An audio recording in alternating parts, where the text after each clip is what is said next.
On vous souhaite la bienvenue à ericlatour.com. Dans quelques instants, on vous parle d'Erika Zoya qui quitte la direction générale du Conseil économique pour InnoSecure et on va découvrir ensemble un peu ce que c'est. Mais d'abord, parlons de pôle urbaine. Parlons également de l'agrandissement peut-être éventuel du pavillon Mille-Roches avec le conseiller municipal Justin Bessette.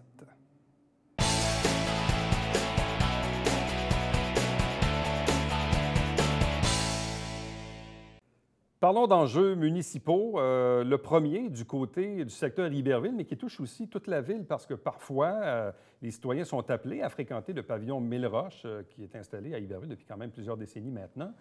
Mais il est peut-être dû pour une cure de rajeunissement, peut-être même d'un agrandissement. Bref, on en discute avec le conseiller du secteur, Justin Bessette. Bonsoir et bienvenue. Bonsoir. Même de mémoire, je pense que j'étais là au moment de l'inauguration du pavillon Mille-Roches. Ça fait longtemps parce que moi, je n'étais pas là. Ouais, moi, j'étais là, j'étais un peu plus vieux. Ça fait longtemps. Mais effectivement, et puis à l'époque, tout le monde était bien heureux de ça, puis il s'en est passé des activités dans ce building-là. Mais là, on arrive à quoi? Ça a peut-être quoi, 30 ans, ce building-là, peut-être? On arrive à une trentaine d'années environ, puis on arrive à un stade que de plus en plus d'aînés qui s'en servent pour qu'ils l'occupent. Puis c'est un building qui est un des plus utilisés à la ville de Saint-Jean. L'espace s'en vient restreint parce qu'il y a beaucoup d'activités, puis on est un peu victime de notre succès. Tu sais, le pavillon est un peu victime de son succès. Il fonctionne tellement bien que là, on manque d'espace.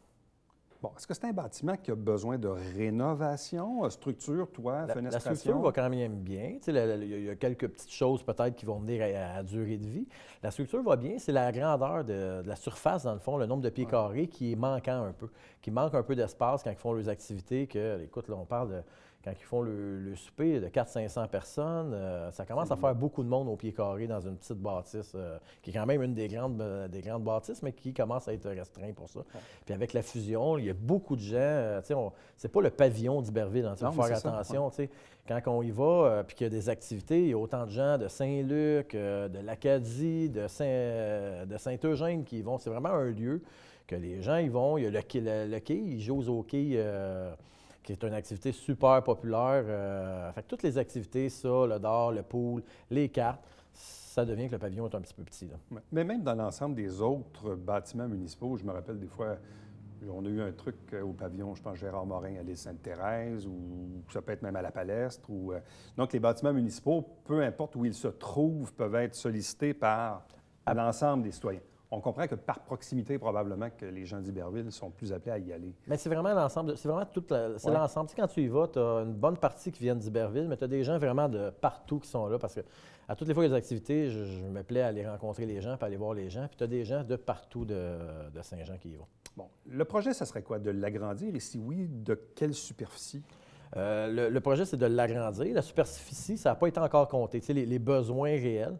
Quand on l'a amené un peu, c'était avec le boulodrome. Tu sais, quand j'ai amené l'idée, c'était un peu en disant, bon, avec le boulodrome.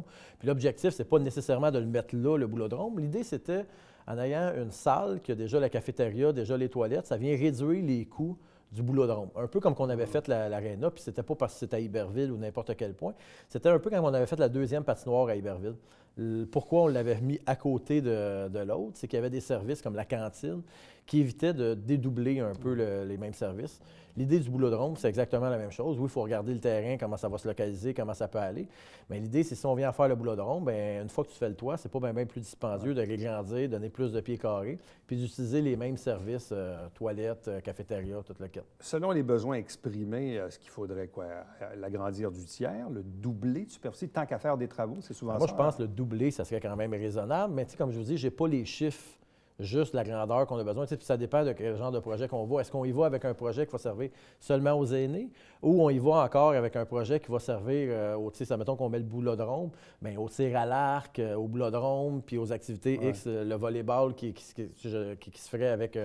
en même temps, ça dépend du nombre d'activités qu'on veut regrouper là-dedans. Parce qu'il va toujours falloir garder. Là, présentement, quand il y a la danse sociale ou ces choses-là, à la FADOC, la salle est occupée au complet. Donc, il n'y a plus de possibilité d'avoir plus de monde. Là. Bon, là, le dossier ou le projet va cheminer de quelle façon? Là, vous l'exprimez? Est-ce que vous consultez les gens des loisirs? Oui, le dossier est amené à M. Bastien, qui est présentement à l'étude, qui consulte aussi la FADOC, qui travaille en concertation avec la FADOC pour voir les besoins réels, vers où qu'on va aller. En juin, il va y avoir le PTI. Ouais. qu'on va... Et le programme triennal d'immobilisation, Exactement. donc c'est le moment où vous décidez des investissements. Exactement. Puis on va le faire ajouter au PTI, puis on va voir le cheminement. Il ne faut pas oublier que c'est un projet qui était... Des deux équipes avaient été promis, hein? Autant de l'équipe Fecto que de nous.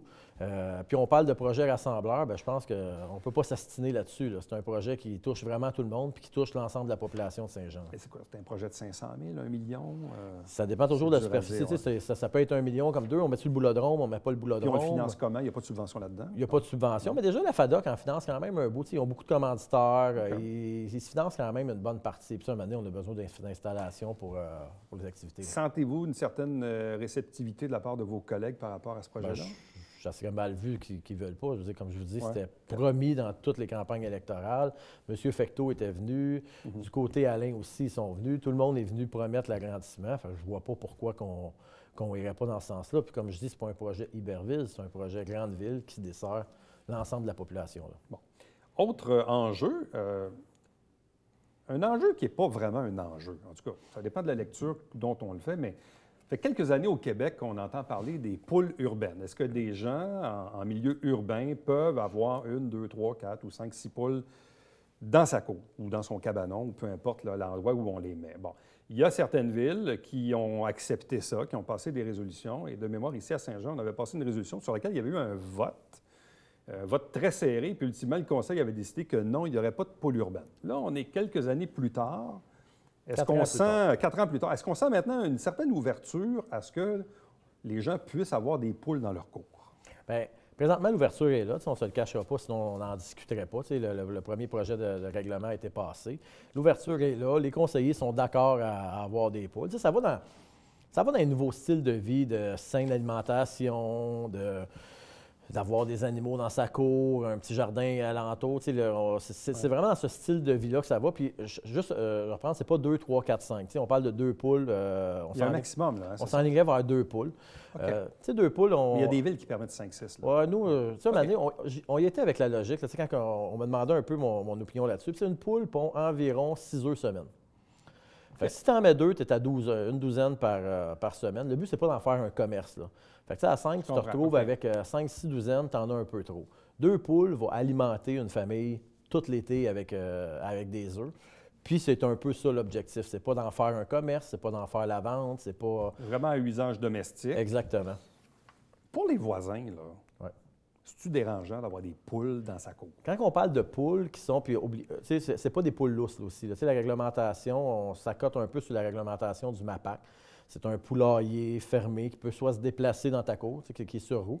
Je l'ai mis un peu sur mon Facebook, si les gens veulent aller voir. J'ai mis un paquet de types de poulaillers qui existent, de tous les modèles. Là. Le but, c'est d'être capable de le déplacer, que les gens doivent s'en occuper. C'est pas juste avoir des poules, c'est comme un chat ou un chien. Il faut que tu t'en occupes, il faut que tu les nourrisses, déplace ton poulailler.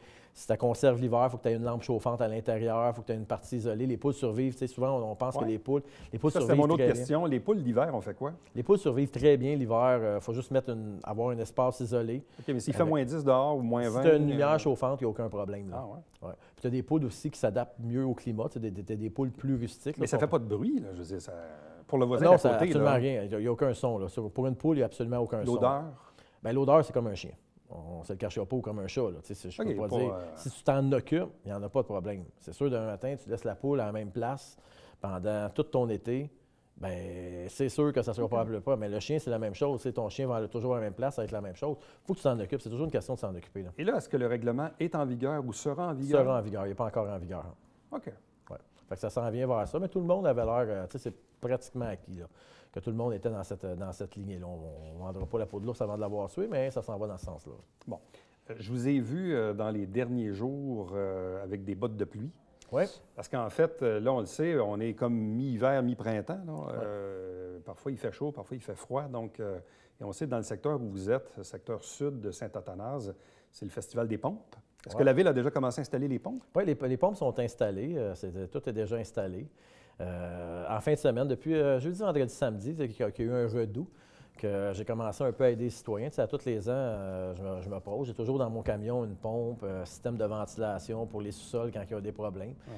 Puis en fin de semaine, justement, je faisais le tour. J'ai fait une partie de la Belle-Rive. J'étais voir des gens sur Belle-Rive, les avertir de surveiller son pont. Ouais. Tu sais, s'il y a un mot, puis que ce soit dans mon secteur, n'importe quel secteur, à ce temps-ci, c'est le temps de prendre 2 petites secondes, descendre dans la cave, tasser toutes les boîtes qu'on a mis devant la sonde pompe, puis vérifier si ça fonctionne. Parce que tu peux avoir des mauvaises surprises en revenant de travailler, là. Puis des fois, les sondes pompes, ben, on les oublie pendant l'hiver. Hein, il n'y a pas d'eau, on les oublie. Puis là, à ce temps-ci, ben, ils sont surutilisés. Puis là, il y a des problèmes qui arrivent, là. Surtout dans le coin de Belle-Rive, là, les champs viennent se vider dans les maisons. On a commencé à régler un peu. On a mis beaucoup d'argent pour tenter de régler le problème. C'est pas tout à fait réglé, mais il nous en reste encore à mettre pour régler le problème parce qu'il ne faut pas non plus être inondé, là. Ça touche combien de monde, ça? Moi, je te dirais, de ce que je vois, là, mes rues principales, on a la Belle-Rive, on a Amel, le vieux quartier, où les plus vieux ne sont pas séparés, qui ont des problèmes d'eau quand il tombe des gros coups d'eau l'été. Les inondations du printemps, c'est vraiment la Belle-Rive, que les champs se vident, les fossés sont pas assez bons, sont pas assez gros en arrière. Fait que là, ça vient les toucher, puis ça vient comme affecter. Comme là, quand j'ai été samedi, bien, on a fait une digue parce que l'eau rentrait dans la maison de la personne. L'eau venait trop, ça apporte. Fait qu'on a fait comme une digue. Les travaux publics, les pompiers ont fait un excellent boulot aussi. Ils ont apporté des sacs de charbon. On a fait une petite digue pour éviter les problèmes. Bon. Dernière question. Je présume que la réponse va être courte parce que le dossier est judiciarisé, mais je me dois quand même de poser la question à l'occasion du dernier conseil. Il y a quelques semaines, le conseiller Marco Savard a dit à son point, à la fin, que vous et votre collègue Yann Langlois auriez proféré des menaces à son égard dans la petite marche entre le salon du caucus et la salle du conseil concernant le dossier des frais d'avocat du maire, en disant Marco Savard, si tu ne votes pas là-dessus, on va te faire ta fête. Bon. Vous avez aussi répliqué ce soir-là, on a entendu l'extrait. Marco Savard dit qu'il porte plainte à la Commission municipale du Québec, mais vous-même, ce soir-là, vous avez dit que vous examiniez vos propres droits pour peut-être vous défendre là-dessus. Donc, qu'est-ce que vous pouvez nous dire de ce dossier-là en ce moment? Que je ne commenterai pas. Okay. Aussi simple que ça? Oui, puis je ne veux pas me lancer non plus là-dedans parce que je trouve que personnellement, depuis 2 ans, je ne me lance pas dans les attaques personnelles. Puis tout le monde peut l'avoir vu, je dis ce que j'ai à dire, je parle des dossiers des poules, je parle de mes dossiers. Jamais j'attaque un autre conseiller, je fais mes affaires. Fait je ne veux pas me lancer là-dedans. On n'a pas besoin de ça, je pense, à la ville. Fait que je ne me lancerai pas là-dedans. Justin Bessette, merci beaucoup. Merci beaucoup. Restez avec nous. Au retour, on vous parle de InnoSecure.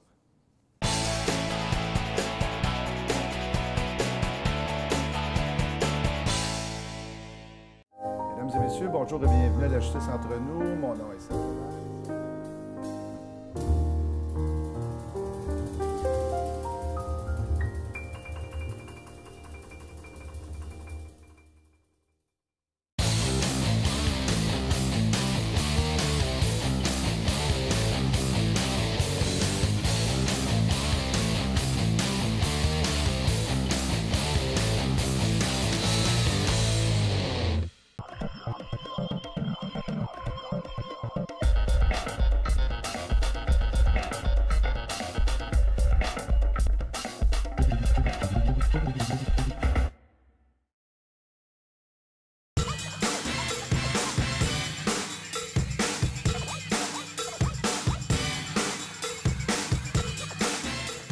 Dimanche, 9h30, Télé Bingo, on vous attend.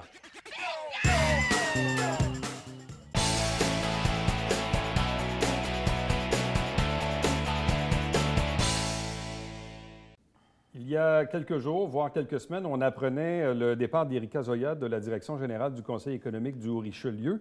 Pour cette fois, la direction du développement des affaires d'InnoSecure. 2 invités pour en parler. D'abord, Erika Zoya elle-même. Bonsoir. Bonsoir. Accompagnée de Steve Etu, qui est président d'InnoSecure, également directeur général de la Corporation Fort-Saint-Jean. Bonsoir et bienvenue. Bonsoir. Bon, d'où vient cette idée de... Parce qu'on reste quand même dans le domaine économique. On reste dans le domaine économique. Qu'est-ce que c'est au juste? InnoSecure, c'est un projet, finalement, que ça fait déjà, je pourrais dire, environ 2 ans, le mois de juin prochain, qu'on travaille dessus à partir du Conseil économique pour le développement économique de la région, pour positionner notre région, finalement, dans un objectif bien défini, dans ce contexte d'InnoSecure, dans le domaine de la sécurité civile et défense aussi, indirectement. Donc, c'est un projet qu'on a démarré grâce à la collaboration de Steve et d'autres entreprises de notre région, afin de développer des technologies, d'apporter de la formation, de positionner notre région, d'aider nos entreprises. Donc, mettons qu'on reste toujours dans le même objectif. Ouais. Bon. Vous avez bien sûr un passé militaire, on parle de sécurité, on parle de la corporation, on parle du Conseil économique. Donc tout ça, dans le fond, vient s'attacher d'emblée, si on veut? Oui, j'ai quand même fait quelques opérations expéditionnaires qu'on appelle à l'extérieur du pays, mais aussi à l'intérieur même du pays, plus particulièrement au Québec, dont le sommet de la francophonie, le sommet des Amériques, les inondations et ainsi de suite. J'ai une certaine expérience. J'étais le directeur des opérations militaires de la province de Québec pendant quelques années. Et puis, ça me permet aussi, justement, de voir comment on pourrait aider, innover en matière de relations, d'intervention civile, militaire, ville et ainsi de suite. Puis on a déjà un projet, une idée de projet qui a fait surface avec un de mes collègues, là, administrateur, qui est Laurent Aubu. Bon. Et comment la présidence d'InnoSecure s'est-elle présentée à vous? Je faisais partie du comité initialement, mais j'ai joint le comité un peu sur le tard. Et puis, autour de la table, les gens m'ont regardé et puis ont dit « Steve, on aimerait ça que tu prennes la présidence. » Ça fonctionne toujours comme ça, hein? Oui. De façon... Et puis, j'ai demandé la permission à mon conseil d'administration de la Corporation du Fort-Saint-Jean pour être honnête aussi, hein, parce que quand on s'implique, je ne suis pas une personne qui s'implique à temps partiel. Et puis, je voulais avoir l'assentiment de mes administrateurs de la Corporation du Fort-Saint-Jean avant de m'impliquer. Développer les affaires d'InnoSecure, ça veut dire quoi dans les faits? Alors, InnoSecure est basé sur 4 piliers principalement, qui sont les entreprises, donc à partir de nos entreprises de notre région, la recherche et le développement, l'éducation et les partenaires publics, évidemment. Donc, développer des affaires, ça signifie développer des projets, attirer des entreprises. C'est clair que c'est un écosystème qui va avoir des membres qui font part de cet écosystème, que ça peut être l'entreprise, je me répète, ou des partenaires publics ou des partenaires internationaux. C'est créer des cohortes de formation sur des sujets bien spécifiques. C'est créer des cohortes de technologies innovantes. Donc, c'est des affaires aussi, ça. Et au même moment, être capable de répondre aux besoins de l'armée canadienne et des armées internationales. Donc, c'est vraiment, je dirais, c'est un large projet. Quand on parle d'écosystème, on ne peut pas penser de créer un écosystème en court terme. C'est un projet de long terme. Mais à la base, on part des besoins de nos entreprises, on part des besoins de notre région, et à partir de là, on va bâtir des projets. Donc, dans nos tiroirs, on a des 2 à 3 projets qu'on va développer dans les prochains mois pour être capable de bien établir InnoSecure, surtout en entreprise, en technologie et en formation. Bon. Comment on arrive à financer InnoSecure? Mais il va y avoir des membres. Et puis, on est en démarche aussi avec des demandes de financement auprès du gouvernement, auprès d'entreprises ou d'organisations. Bon. Donc, ça, c'est à venir? Oui. Bien, on l'a déjà eu. Ça a déjà commencé, comme Erika disait. Ça fait quand même 2 ans que Erika a commencé à travailler sur le projet. Et puis, il y a eu beaucoup d'avancées en frais de relations, de soutien et d'idées à l'innovation. Bon, est-ce que pour vous, il y avait maintenant donc la nécessité d'avoir une personne à temps plein sur ce projet-là? Oui. Au fait, tous les administrateurs chez nous, on est tous des travailleurs à temps plein. Avec InnoSecure, je suis rendu à 6 responsabilités dans ma vie professionnelle. Et puis, je ne peux pas m'impliquer à temps plein. Et puis, tous les autres administrateurs, on est comme... C'est la même chose. Donc, on avait besoin d'une personne à temps plein pour, justement, le démarrage qui est clé dans le succès là, de l'avenir. Oui. Puis de plus, je peux rajouter un instant, on est en train de surfer la vague, comme on dit, plus terre-terre. InnoSecure, c'est un écosystème hybride, d'accord, qu'on a pris d'expertise qui vient de ma vie professionnelle, mais dans les missions qu'on a fait à l'étranger aussi, on est allé chercher des expertises bien en détail, soit en Europe, en France, en Israël et dans d'autres pays, qu'on a mis ensemble, et on est les seuls au Québec. C'est ce modèle hybride. On ne peut pas s'appeler une grappe, on ne peut pas dire qu'on a un cluster, on ne peut pas s'appeler un pôle d'innovation. On a un écosystème qui est entouré par les ingrédients naturels qu'on trouve déjà dans notre région. Et pour être capable de vraiment se positionner, d'accord, on a besoin de être présent tous les jours. On a besoin de construire aujourd'hui, pas demain. Le marché de la sécurité et la défense est plein d'expansion à travers la planète. Donc, il faut être là maintenant pour être capable d'avancer. Est-ce que l'arrivée d'InnoSecure a un certain lien avec les propos du ministre Baines, qui était venu d'ailleurs au Collège militaire? Le député fédéral Jean Rioux était bien fier de sa venue pour nous dire, bien, écoutez, ici, on a pour projet, en fait, le gouvernement fédéral souhaite ça, mais ici, on a pour projet d'avoir un pôle de sécurité. Est-ce que ça s'inscrit également dans ce courant de pensée-là du gouvernement fédéral? Certainement, mais moi, je n'étais pas, je ne faisais pas partie de l'équipe de mise en place de InnoSecure à l'époque. Ouais. Donc, je ne pourrais pas dire qu'est-ce qu'il en était à cette époque-là. Erika serait il y a une volonté du gouvernement fédéral. Il y a une volonté du gouvernement fédéral, en fait, dans le développement d'InnoSecure. Donc, on a fait nos études, comme on a fait nos devoirs pour arriver à dire oui, on veut créer un écosystème dans le Haut-Richelieu. C'est clair qu'on a parlé avec les différents paliers du gouvernement. Dans le Canada, aujourd'hui, c'est un des pays qui a besoin de se positionner le plus dans les marchés, finalement, des ventes, des achats, approvisionnement, changement de l'armée, terre, air, mer. Et à l'époque, on avait déjà approché le gouvernement fédéral pour dire, écoutez, on est en train de penser à créer un écosystème dans le Haut-Richelieu qui part d'un contexte régional et qu'après, il prend une ampleur Québec et Canada. Et le gouvernement fédéral a bien accepté notre idée de projet à l'époque. Et dans le contexte du ministre Baines, oui, il soutenait finalement le développement du projet. Bon. Ça va être quoi la grosse différence entre diriger un conseil économique et diriger le développement des affaires d'un projet comme celui d'InnoSecure? Bien, écoutez, on part aujourd'hui d'une page blanche, d'accord? Ouais, Donc, on crée quelque chose. Et je pense que InnoSecure, c'est en évolution. Donc, aujourd'hui, c'est vraiment concentré sur la création et par la suite, il va y avoir des ressources qui vont intégrer le système. Donc, dans la gestion, je ne vois pas beaucoup de changements. C'est toujours la gestion d'un projet, c'est toujours la création d'un projet qui va s'intégrer au fur et à mesure. Bon, sur le plan plus personnel, en même temps, les expériences passées à l'international, je présume, viennent aussi bonifier, disons, le mandat ou l'expérience pour agir dans le développement des affaires? Tout à fait, tout à fait. Bien, mon background était principalement aussi dans tout ce que c'était le développement des affaires en entreprise privée avant d'arriver au conseil économique.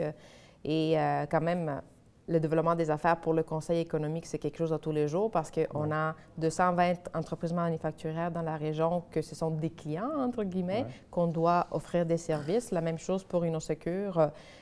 C'est un contexte, un lieu qui offre des services pour des membres et pour nos entreprises. Bon. Quand on va se reparler de InnoSecure dans 2 ans, 3 ans, 5 ans, qu'est-ce qu'on va dire?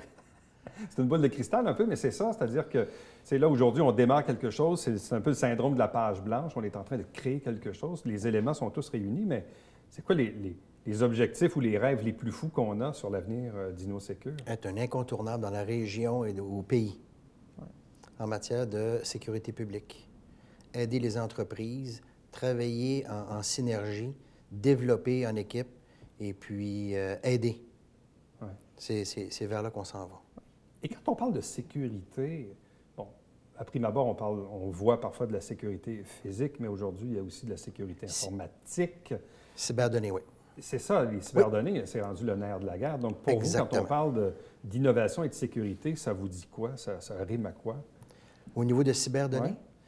Au fait, il y a des organisations qui donnent des prestations d'assurance ou qui défraient des coûts pour des gens qui ont eu malencontreusement des problèmes. Et puis, on va essayer d'innover pour être en mesure d'aider les gens à ne pas avoir ces problèmes-là et que la compagnie d'assurance n'ait pas à défrayer des coûts. Donc, qu'est-ce que ça veut dire aujourd'hui? Je ne pourrais pas vous le dire, mais qu'est-ce qu'on va faire? C'est justement d'aider les organisations en cyberdonnées, d'éviter des méfaits, d'éviter des problématiques dans ce domaine-là. Ça, c'est un gros morceau, la cybersécurité, quand on parle d'innovation et de sécurité? Oui, absolument. C'est indirectement, directement, ça touche tout le monde, parce que une autre chose que les gens doivent savoir, c'est que quand on parle de cybersécurité, on ne parle pas de militaire strictement, on parle aussi la protection des données à l'hôpital, exemple, les données des personnes. Il peut y avoir quelqu'un qui rentre dans un système justement, de traitement de patient, puis qui change les données, puis on a une attaque, puis ça ne correspond pas à ce que c'est la vérité. Donc, c'est vraiment... la sécurité, c'est partout dans notre vie quotidienne. Donc, il faut voir ça comme un projet qui démarre dans un petit contexte, mais qui va toucher vraiment plusieurs aspects de la vie. On parle aussi de communication. Lorsque j'ai travaillé en opération nationale pour le sommet de la francophonie, c'est moi qui l'organisais, qui l'a géré, que le militaire soit capable de parler à la police municipale, à la GRC, à la SQ, c'est impossible. On ne peut pas se parler voix. Oui, on peut s'appeler, mais c'est une personne qui parle à l'autre. Il n'y a pas personne d'autre en arrière qui peut entendre. Donc, c'est un autre domaine où ça serait intéressant que toutes les forces intervenantes dans une opération nationale puissent être en mesure de travailler de façon synergique et bien structurée en communication, là. Alors, à vous deux, merci beaucoup. Félicitations et puis bonne chance, évidemment, pour la suite. Et bien sûr, ce projet-là va rejaillir sur la communauté ici. On va être reconnu, c'est ça l'objectif, de reconnaître Saint-Jean comme l'écosystème en sécurité à travers la planète. La place. C'est bien dit, elle a bien résumé. Ben oui. Ouais, merci. Merci beaucoup. Merci. Restez avec nous au retour. On vous présente le Babillard quotidien.